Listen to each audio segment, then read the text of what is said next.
तर 17 जानेवारीला अजित पवार आणि शरद पवारांमध्ये बैठक झाली होती आणि या बैठकीचा व्हिडिओ आता एबीपी माझाच्या हाती आलाय। या बैठकीमध्ये जिल्हा परिषद निवडणुकांसंदर्भात चर्चा झाल्याची माहिती मिळतेय। या बैठकीला शरद पवार आणि अजित पवारांसोबत जयंत पाटील, राजेश टोपे, शशिकांत शिंदे, रोहित पवार आणि अमोल कोल्हे उपस्थित होते।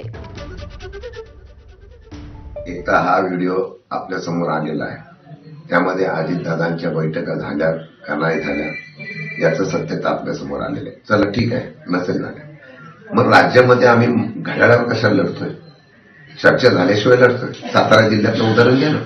सातारा जिल्ह्यामध्ये माझ्या इकडचे कार्यकर्ते, माझ्या इकडचे म्हणून सातारा जिल्ह्यामध्ये काही ठिकाणी अफवा सोडतात। सगळीकडे आम्ही मकरंद पाटील, नितीन पाटील आम्ही सगळे बसलो होतो ना।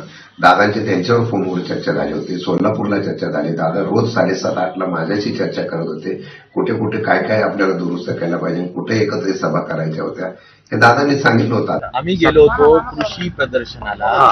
कृषी प्रदर्शनाच्या निमित्ताने दादांनाही पवार साहेबांनी नाश्त्याला बोलवलं होतं। दादा नाश्त्याला आले होते, आमची बैठक त्या निमित्ताने अनौपचारिक बैठक झाली। इच्छा दोन्ही पक्षाची एवढी आहेच की आपण सगळ्यांनी एकत्र राहिलं पाहिजे आणि आम्ही साहेबांना विनंती केली की साहेब आपण एकत्र राहिलं तर बरं होईल, एवढीच। बाकी काही बाकी काहीच नाही, एवढंच। थँक्यू।